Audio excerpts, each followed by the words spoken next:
எல்லாருக்கும் வணக்கம். இன்றைக்கி எங்கள் வீட்டில் கொத்து ரொட்டி. அதுக்கு ஒரு கடாயில் எண்ணெய் ஊற்றி அதில் கடுகு, சீரகம், சோம்பு, இடிச்ச இஞ்சி பூண்டு, கருவேப்பிலை, பச்சை மிளகாய் இதெல்லாம் போட்டு நல்லா வதக்கிக்கோங்க. அப்புறம் நறுக்கின வெங்காயம் இதையும் சேர்த்து நல்லா வதக்கினதுக்கப்புறம் தக்காளியை சேர்த்து கிளறிட்டு இதுக்கு தேவையான தண்ணியை சேர்த்து கொஞ்ச நேரம் வேக வச்சு ஸ்டவ் ஆஃப் பண்ணிடுங்க. இந்த ரெசிபிக்கு நீங்கள் சப்பாத்தி யூஸ் பண்ணலாம், புரோட்டா யூஸ் பண்ணலாம், இல்லை ரொட்டி யூஸ் பண்ணலாம். எனக்கு சப்பாத்தியோட பண்ண பிடிக்கும், அதனால் சப்பாத்தி எடுத்துக்கிட்டேன். நான் இந்த மாதிரி சின்ன சின்ன பீசஸாக கட் பண்ணுறதுக்கு இந்த மாதிரி கட் பண்ணுறேன். உங்களுக்கு எப்படி வேணுமோ நீங்கள் கட் பண்ணிக்கோங்க.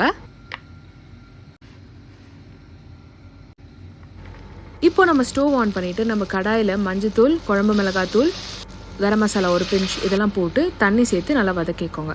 இப்போ தேவையான அளவு உப்பு சேர்த்துட்டு ஒரு வதக்கிட்டு அதுக்கப்புறமா கொத்தமல்லி ஆட் பண்ணுங்கள். ஸ்டவ் சிம்மில் வச்சுருங்க. இப்போ தேங்காய் பேஸ்ட்டுக்கு பச்சை மிளகா, தேங்காய், சோம்பு, கொஞ்சம் தண்ணி அப்புறமா பேஸ்ட்டு பண்ணிவிட்டு நம்ம கடாயில் அதை ஊற்றிட்டு ஒரு தொக்கு பதம் வர வரைக்கும் அதை நல்லா கலரிட்டே இருங்க. இந்த மாதிரி வந்ததுக்கப்புறம் நீங்கள் உங்களோட சப்பாத்தி இதில் ஆட் பண்ணி ஒரு டாஸ் பண்ணிங்கன்னா செம்மையான ஒரு கொத்து ரொட்டி ரெடியாக இருக்கும். இது ஒரு best lunch box recipe try பண்ணிட்டு எப்படின்னு சொல்லுங்கள். பர்சனலாக எனக்கு இதை கொஞ்சம் கேர்டோட சாப்பிட ரொம்ப பிடிக்கும்.